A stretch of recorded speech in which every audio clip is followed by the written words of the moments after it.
Это программа «Итоги дня» с Владом Давыдовым. Начинаем. Выходная неделя. Помощь семьям и бизнесу. Владимир Путин в обращении к нации объявил меры по поддержке россиян. Подробный разбор темы. Борьба продолжается. В Якутии приняты дополнительные меры. Будут закрыты торговые центры и не только, комментирует глава республики. Проблема с удаленкой. Якутск не сможет обеспечить всех нуждающихся школьников компьютерами в период дистанционного обучения. Какой выход из ситуации? Непогода по Якутии. Во многих районах снег и метель. Службы убирают снег. МЧС советует воздержаться от дальних поездок. Коротко о главном. Обзор новостей и событий Ленского района в конце выпуска.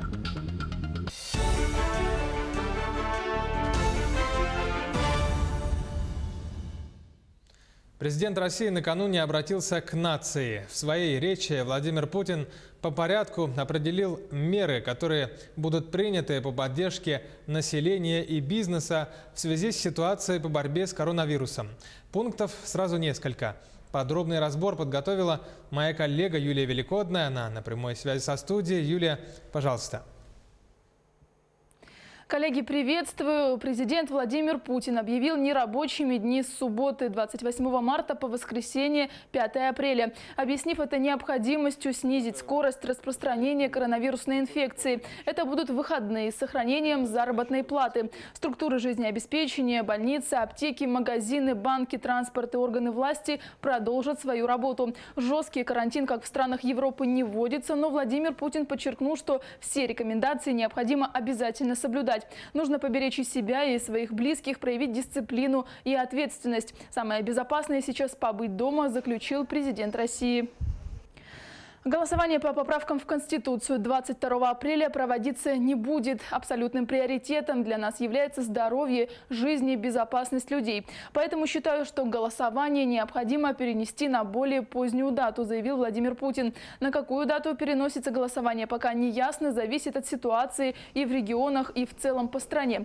Президент пообещал учитывать рекомендации врачей и специалистов. ЦИК не будет останавливать работу по подготовке к голосованию, но корректирует свои планы, заявила после телеобращения глава ЦИК Элла Памфилова. Также президент России предложил ввести ставку налога на дивиденды, выводимые на зарубежные счета, в размере 15%. Владимир Путин назвал несправедливой ситуацию, когда простые россияне платят подоходный налог в 13%, а бизнес со своих доходов, по его оценке, гораздо меньше. Сейчас 2/3 таких средств, а по сути это доходы конкретных физических лиц, в результате разного рода схем так называемой оптимизации облагаются реальной ставкой налога лишь в 2%, сказал Владимир Путин. Еще Владимир Путин предложил ввести налог на банковские вклады для граждан, чей общий объем вкладов или инвестиций в долговые ценные бумаги превышает 1 миллион рублей. Ставка 13%. Налог, по его словам, должен взиматься только с процентов, а не со всей суммы вкладов. Кого это затронет? По оценке президента, порядка 1% вкладчиков. Дополнительные поступления в бюджет, которые будут получены в результате этих двух мер, налоги на дивиденды и вклады, направят на финансирование мер по поддержке семей с детьми, на помощь людям, столкнувшимся с безработицей или оказавшимся на больничном. Для предпринимателей есть и хорошие новости. Например, малые, средние, а также микропредприятия должны получить отсрочку по выплате банковских кредитов на полгода. Глава государства также предложил в ближайшие 3 месяца, начиная с апреля, выплачивать всем семьям, имеющим право на материнский капитал, дополнительно по 5000 рублей. Владимир Путин поручил обеспечить выплаты на детей от 3 до 7 лет на месяц раньше, в июне, а не в июле. Ветераны к 75-летию Победы должны получить 75 тысяч в апреле, а не в мае. Социальные пособия и льготы в ближайшие 6 месяцев будут продлеваться автоматически, без хождения по инстанциям, сказал Путин. Также было сказано о необходимости увеличения до уровня МРОД, пособия по безработице и выплаты по больничному. Еще президент предложил ввести каникулы по потребительским и ипотечным кредитам, если доходы человека упали на 30%. Коллеги, у меня такая информация. Передаю вам слово. Спасибо. Это была Юлия Великодная о информации по обращению Владимира Путина к россиянам. В Якутии приняты дополнительные меры по борьбе с коронавирусом. Таким образом, фитнес-залы, салоны красоты, торговые центры и ледовые парки приостановят работу с 28 марта по 5 апреля на всей территории Якутии. Об этом заявил глава региона Айсен Николаев во время брифинга. Такие меры необходимы для того, чтобы избежать распространения коронавирусной инфекции. С субботы, с послезавтрашнего дня до понедельника 6 апреля на всей территории Республики Саха-Якутия мы останавливаем деятельность всех объектов торговли, кроме объектов торговли продуктами питания и первой необходимости. Также приостанавливается деятельность всех торгово-развлекательных центров, ярмарок. Будет также остановлена деятельность предприятий, связанных с индустрией красоты, фитнес-залов, бассейнов, клубов, ледовых парков, горнолыжных баз. В общем, перечень достаточно широкий. И еще раз говорю, что действие этого указа начнется с субботы, послезавтра, и закончится 6 апреля. В нерабочую неделю временно закроют и частные детские сады в Якутии. Также будут временно закрыты катки, пункты проката лыж, ледовые горнолыжные парки, базы отдыха и компьютерные залы. Таким образом, в Якутске введены ограничения на работу всех предприятий торговли, за исключением торговли продуктами питания и товарами первой необходимости. Глава региона Айсен Николаев лично проверил наличие продуктов на полках некоторых магазинов в Якутске. К примеру, он осмотрел объекты торговли продовольственных товаров, в том числе крупнейший гипермаркет города Айгуль. Глава республики осмотрел все помещение магазина, кассы и различные отделы гипермаркета. Все подробности в репортаже нашего корреспондента Юрия Осипова. Крупы, макаронные изделия, мясо и товары гигиены. На полках хватает всего. По сообщению руководства магазина, дефицит не грозит. На сегодняшний день у нас, как вы видите сами, представлен огромный ассортимент товара и нет ажиотажа. Абсолютно спокойно заходит покупатель и может купить все, что ему необходимо. Полки заполнены. Нет никаких тенденций к тому, что что-то может исчезнуть с полок. Потому что запас товара на сегодняшний день составляет на 30 дней. Помимо этого мы готовимся к переправе. У нас есть склады, на которых также есть продукция. На складах магазина продукция готовится на несколько месяцев. Исходя из этого, никаких предпосылок для возникновения перебоев с поставками нет. Также сообщается, что в ближайшее время не ожидается и повышение цен на товары первой необходимости. Такая же ситуация у нас и по другим крупнейшим оптовым поставщикам нашего города. Поэтому хочу сказать, что никаких перебоев по поставкам ни продовольствия, ни непродовольственных товаров на Якутск нет и не будет. Более того, сейчас в рамках принятого мною решения о закрытии торговых предприятий в городе, торговых точек, это не касается именно предприятий, занимающихся торговлей продуктами первой необходимости, поэтому здесь тоже никаких перебоев у нас не будет. Оптовые базы, например, по городу Якутска, они будут работать в обычном режиме. Также принимаются меры по увеличению бесконтактной торговли. Как сообщили в магазине, им удалось увеличить объемы доставок на дом на 40%. Юрий Осипов, Георгий Григорьев, Якутск. Все президентские инициативы по соцподдержке в Якутии будут реализованы. Об этом сказала министр труда республики Елена Волкова. Сообщается, что на данный момент уже произведено более 11 тысяч выплат нашим ветеранам. Ну а в ближайшее время все выплаты будут произведены в полном объеме, а все социальные пособия и льготы в течение полугода будут продлеваться автоматически, без хождения по инстанциям. Все наши действия и в перспективе будут направлены на то, чтобы получатели мер поддержки делали это в максимально беззаявительном порядке, если это возможно. Современные реалии требуют от нас новых подходов к организации выплат. Учитывая сложившуюся ситуацию, когда необходимо минимизировать посещение публичных учреждений, выполнять рекомендации о нахождении дома. Я хотела бы обратиться ко всем нашим семьям.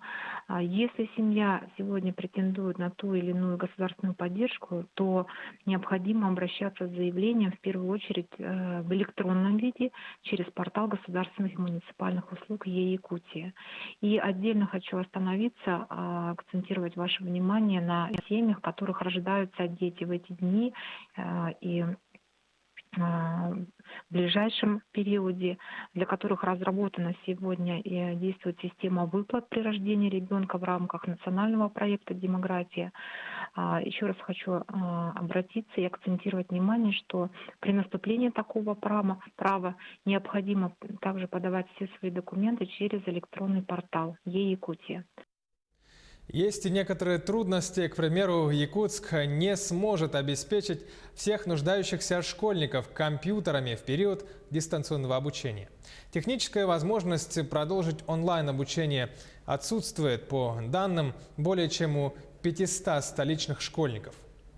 Проблему испытывают и многодетные семьи, у которых нет возможности предоставить детям одновременный выход в онлайн на разных учебных платформах. Удаленное обучение начнется после карантина, а в это время власти ищут выход из этой сложившейся ситуации. Разбиралась наш корреспондент Ульяна Шагина. Екатерина Сафолова – многодетная мама 4 детей, 3 из которых школьники. В семье уже озадачились, как обеспечить удаленным образованием детей, если на всех в доме всего один ноутбук. Ноутбук-то один. Не знаю, как будем учиться, я не знаю. Между тем, есть те, у кого и вовсе нет компьютера. Столичные школы уже подсчитали количество таких. По итогам опроса, из 46 тысяч учеников у 524 компьютер в доме отсутствует. Более 800 семей и вовсе не имеют дома Wi-Fi. Ресурсов у школ не так много, компьютерной техники, ноутбуков. Да? Будем думать, особенно по выпускным, чтобы, если есть возможность у школы, чтобы выделить ноутбуки для выпускников. Те, кто могут себе позволить покупку компьютера, а таких тоже немало, ринулись в магазины по продаже цифровой техники. Сотрудники признаются, спрос на компьютеры за последнюю неделю действительно заметно возрос. Игровой сегмент, получается, офисный, средний. Где-то от 20 тысяч до 35 тысяч. Покупают, да. Как говорится, спрос рождает предложение и диктует цены. Горожане жалуются, что цены на компьютерную технику уже подскочили. Сотрудники же магазинов уверяют, что это не из-за спроса. Во всем виноват курс доллара, который на сегодняшний день перешагнул отметку в 79 рублей. В процентах я не могу сказать. Где-то на 100 рублей, где-то на 1000. Это так, да. Но это не из-за того, что спрос поднялся? Нет, абсолютно нет. Тем, кто не может позволить себе покупку компьютера, власти предлагают заменить их мобильными гаджетами. Благо, скорость интернета позволяет пользоваться всеми 18 платформами, предназначенными для удаленного обучения. Учителям же советуют на этих платформах не зацикливаться, а искать и другие варианты организации онлайн-обучения, учитывая возможности каждого ученика. Будем думать, как будем организовывать или, как обычно, в бумажной форме, да, чтобы был обменные данные, чтобы с помощью волонтеров или родителей могли приносить свои работы уже в школу. В Министерстве образования республики предлагают для онлайн-обучения школьников использовать телевидение. Так, с 25 марта на телеканалах «Якутия-24» и НВК «Саха» начался цикл занятий по математике и русскому языку для 9-11 классов. Эти уроки транслируются и на портале YouTube. Конкретные варианты помощи будут предложены чуть позже. Власти их пока только формируют. Между тем, столичные семьи с детьми-инвалидами получат разовую помощь в размере 3000 рублей. На эти деньги, к примеру, можно провести в дом сеть Wi-Fi. Ульяна Шагина, Джулус Иннокентьев, Якутск. Много сейчас говорится и принимается решений по части поддержки предпринимателей в этот непростой период. Какие отрасли бизнеса прежде всего оказались под угрозой и как государство им поможет? Сюжет Александра Хавренко. Одним из наиболее пострадавших секторов стал малый и средний бизнес, работающий в сфере гостинично-ресторанного дела. Для начала Роспотребнадзор ввел ограничения по работе таких заведений. Теперь же с 28 марта по 5 апреля приостановлена деятельность всех торговых предприятий, кроме продуктовых магазинов и аптек. На данный момент наш бизнес рухнул полностью. Я не буду лукавить, у нас нету гостей, потому что мы занимаемся гостинично-ресторанным оздоровительным бизнесом, и гости наши пропали. Все самоизолировались, можно так сказать. Нету денег брать для оплат вообще. Но мы надеемся на наше государство, что государство нам поможет. Хотя бы оплата коммунальных услуг, это газ, свет, вода, чтобы нам снизили. Отсрочка платежей по налогам, отсрочка платежей по кредитам. Пока же предприниматели сами ищут возможности заработка, чтобы как-то удержаться на плаву. Например, открывают доставку еды из ресторанов. Кто с администраторов перейдет в водителей, кто с официантов перейдет в поваров, кто с поваров перейдет на длительную работу, то бишь сутки через сутки, а не сутки через двое, либо как. Будем все вместе решать, чтобы это быстро все запустить, чтобы сохранить рабочие места. В данный момент не говорится о прибыли для меня, в том числе, да, чтобы я заработал. В данный момент говорится об альтернативе, чтобы сохранить рабочие места и поддержать своих работников. Решением главы республики создана постоянно действующая комиссия по обеспечению устойчивости экономики и социальному развитию. Поддержка наиболее страдающих из-за кризиса областей экономики также войдет в перечень задач комиссии. Уже предложены ряд мер по поддержке, причем разрабатываются они в тесном контакте с представителями соответствующих отраслей экономики. Они носят вполне такой предметный, конкретный характер, направленный на снижение кредитной нагрузки, на приостановление ряда обязательных платежей, включая налоговые, на субсидирование тех расходов, которые несут компании в отраслях, которые больше всего пострадали от кризиса. Ну и особая зона внимания отдельная будет направлена, будет связана с рынком труда, с обеспечением занятости, с переобучением тех граждан, которые будут высвобождаться в связи с сокращением отдельных отраслей экономики. Пока же работодатели просят своих сотрудников с пониманием отнестись к положению и ждать, когда ситуация стабилизируется. Александр Хавренко, Семен Семенов, Якутск. Полминуты рекламы. Вернемся. Оставайтесь с нами. Смотрите далее в программе «Итоги дня».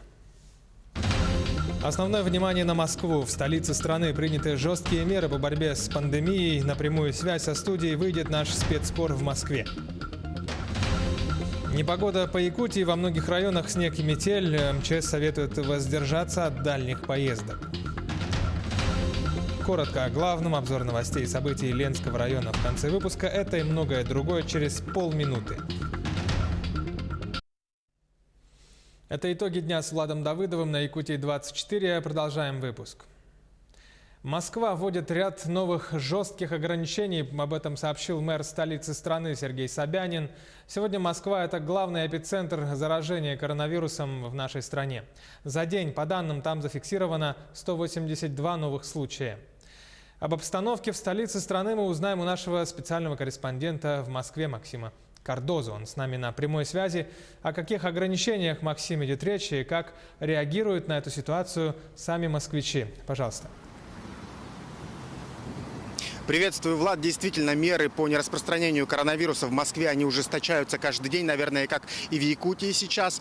И вот за последние сутки правильно сказал, что 136 новых случаев было выявлено. И вчера стало известно, что городские власти предприняли еще ряд мер. Это вот с нынешней субботы, с 28 числа, будут закрыты все рестораны, бары. В общем, весь общепит перестает работать. Можно будет купить еду только на вынос или онлайн. Также будут закрыты торговые центры, спортивные площадки, парикмахерские. И даже закрываются парки для посетителей. Будут работать магазины, где продаются продукты, и аптеки. Ну, в общем, такие меры общепринятые, наверное, по всей стране. Это делается для того, чтобы турпоток не увеличился. Сейчас городские власти боятся, что из-за той недели, которая вот грядет, нерабочей, из ближайших субъектов Российской Федерации в столицу захотят приехать люди просто погулять. И вот здесь им говорят: дорогие гости, не приезжайте, переждите эту эпидемию дома. Если даже вы приедете сюда, вы ничего не увидите и никуда не попадете, даже поесть не сможете. Так что оставайтесь дома. Вообще в городе обстановка такая более-менее спокойная, какой-то паники у жителей нет. Вот мы сегодня вышли на улицу и спросили у горожан, как повлиял на их жизнь коронавирус. Давайте послушаем.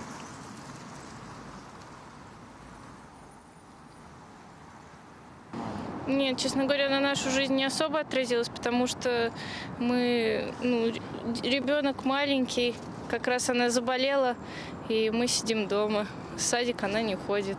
Поэтому мы особо тоже никуда не ходим. Никак. Ничего не изменилось, ничего не поменялось. Все хорошо. Я просто в это не верю как-то, я не знаю. Удаленно работать стал. И как вам удаленка? Пока еще не оценил. Преимуществ, ну, наверное, лучше, когда не удаленка. Удаленка отлично. Но детям очень тяжело сидеть при такой погоде дома.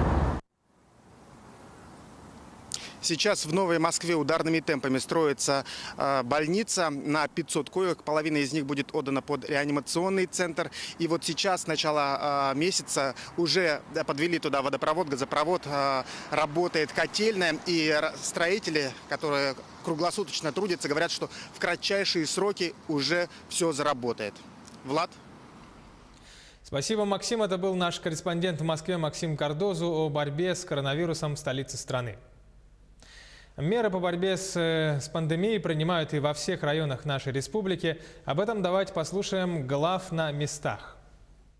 На сегодня в Алданском районе организованы 2 обсерватора. Один на 100 мест в поселке Нижний Куранак, второй на 40 мест в поселке Ленинской.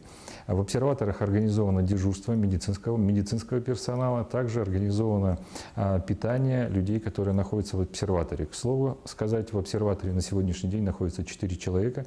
Это граждане, которые приехали на работу за пределов территории Республики Саха-Якутия. 55 человек на сегодняшний день находятся на самоизоляции. Эта цифра, в принципе, немного увеличивается, но также есть те, которые уже выходят из этого режима. На сегодняшний день 4 человека снято с режима самоизоляции. Также вместе с крупными компаниями, которые есть на территории Алданского района, формируется автомобильный парк для помощи медицинских работников. С сегодняшнего дня также во исполнение главы республики у нас закрыты все кинотеатры, все учреждения питания, которые находятся у нас в торговых центрах. Провели разъяснительную работу с населением о том, чтобы максимально люди оставались дома и выходили только из дома только в случае возникновения каких-то острой надобности. Закрыты у нас все учреждения спорта, культуры.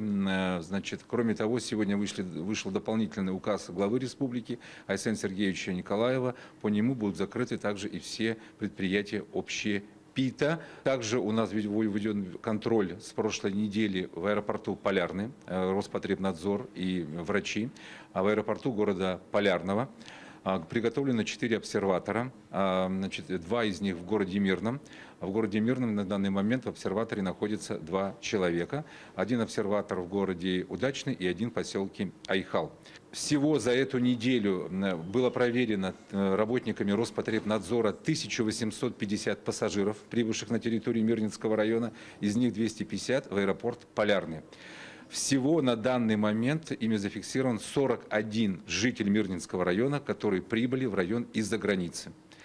Значит, 22 человека это в городе Мирном и 19 человек в аэропорту Полярном. Все эти люди находятся на самоизоляции. Отрабатываем мы отдельно с вахтовыми поселками.